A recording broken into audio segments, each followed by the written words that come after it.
Do you know many people are having trouble with pairing their Sennheiser headphones with Windows? Don't worry. In this video, we'll show you how you do this. Let's start. Step 1. Turn on headphones.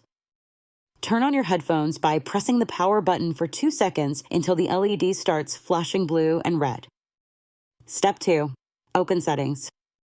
On your computer, open the Settings menu and go to Devices. Ensure Bluetooth is enabled. Step 3. Add Device. Click on Add Bluetooth or other device, then select Bluetooth.